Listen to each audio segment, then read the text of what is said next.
Back in with Colleen Williams. She's been talking to all the people who are out there. A lot of kids out of school today for the best science lesson they have ever had. Colleen?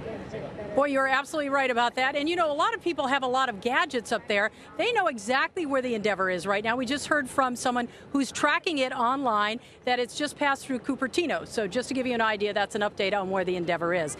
Now, we're out here with a lot of people who are so interested in space and space travel. I'm going to introduce you to a man. His name is Charles White.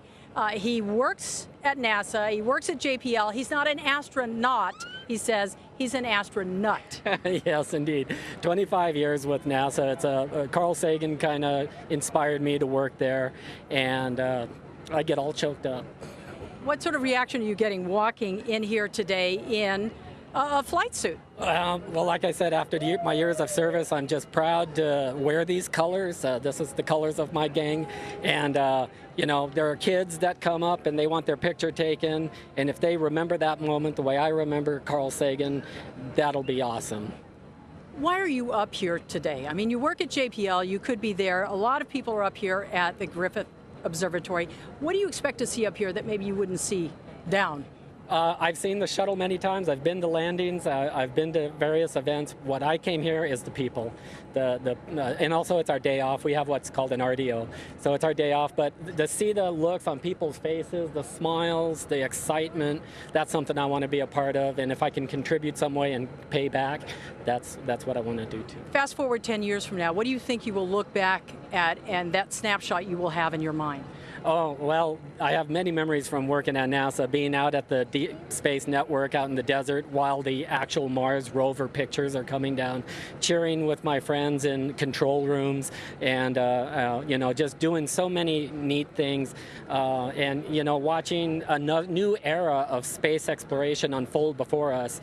You know, this really is not the end of the space program with the shuttle landing. This is a new beginning because we're going to go to a new rocket system.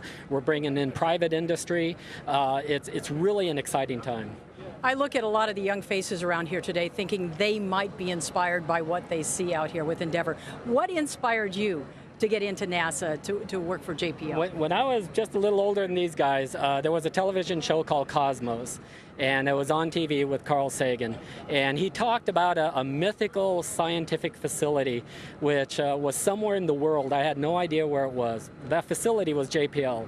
And I said, I'm going to work there. That's going to be my career. Turned out it was only 20 miles from my backyard, so it was awesome. So I made my career to go there. I feel like, you know, I'm not a big scientist. I'm not a big engineer. I'm just one of the cooks on the Nina de Pinta and the Santa Maria.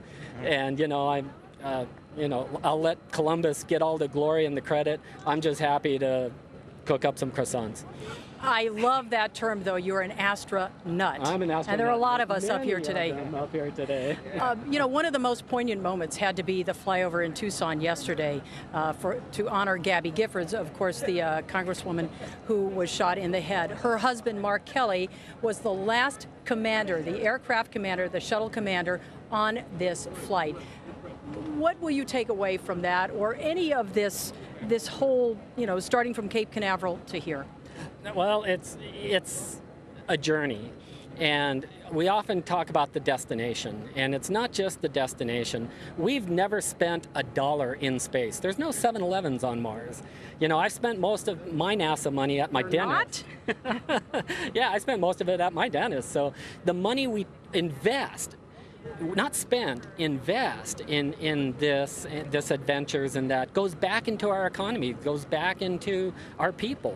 And that's the key message that, you know, NASA is really trying to bring that innovation back. So it's a journey, not a destination. One other quick question. Have you ever been inside one of the shuttles? No, I've been in the mock-ups of the shuttles, but I've never been in the actual real hardware of a shuttle. And how tight is the mock-up? It's actually, it's 1-to-1, so it's the same. And it's actually really tight. When you think about putting 7 people in that living space and they're up there for 2 weeks, I can't do it. I could not be an astronaut. All right, all you other astronauts, remember that as the shuttle goes by today. There are 7 people in there, and it's very tight quarters. You going to think about that for a little bit? Yeah. Okay. Well, we're going to send it back to you again. We hope we're less than an hour away from seeing it pass over the Griffith Observatory. Come here. Somebody wants to say hello to Mr. White. All right. Cutie. And what's your name? Jada, Jada. And why are you here? because when I grow up, I told my mom and my dad when I grow up, I'm gonna be an astronaut. You are? Well, that's... And my sister too. Oh my gosh. Is your sister older or younger? Is she bigger than you or little? 2. She's 2. So I'm guessing if you're what, 20? Are you 20? I'm 4. You're 4 years old. Well, high five. All right, thank you very much.